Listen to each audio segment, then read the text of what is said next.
ku nshuro ya none u Rwanda rwongeye kujya mu mateka y'isi, rwongeye kwandika amateka nyuma y'uko Akagera National Park kongeye kuba ishema ry'igihugu, kongeye kuzamura ishema ry'igihugu, ubwiza bw'ibidukikije n'amahoro y'igihugu. Mu mwaka wa 2026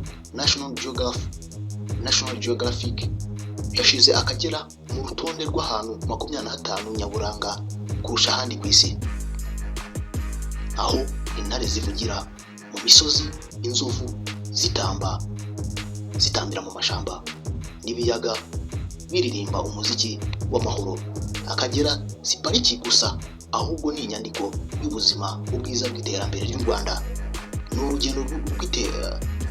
urugendo rw'amateka y'igihugu cyacu, aho ibidukikije n'abantu babana n'amahoro, babana mu mahoro, n'ubukerarugendo bukaba umusingi w'iterambere ku gihugu cyacu mu Rwanda.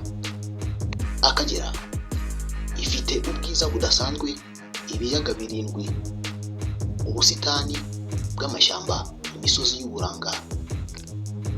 Big Five zose zirahari: intare, inzovu, imbogo, ingwe, inzobe, zikagira urubyaro rwiza rw'amahoro n'ubuzima. Niho ubwiza bwa Afurika buhurira.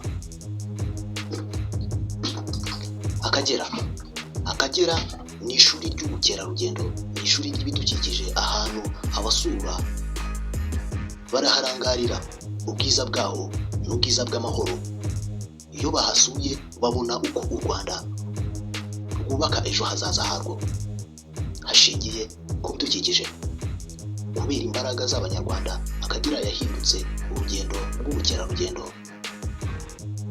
burinze ibidukikije, ubwiza butarangarira mu misozi gusa, ahubwo bugaragaza umutima w'igihugu. U Rwanda ruri mu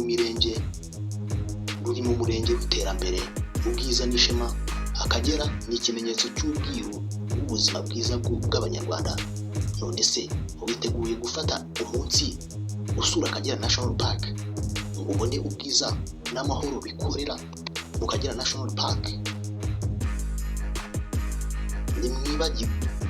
Nimwibagirwe gukanda like, mukore subscribe, musangize iyi video abandi, kuko ishema ry'u Rwanda rirakwiriye kumenyekana ku isi hose. Akagera National Park, ishema ry'u Rwanda, ubwiza bwa Afurika, urugendo rw'ubuzima bw'igihugu cyacu mu Rwanda. Murakoze, ndabakunda cyane. Ciao, nawe utaha.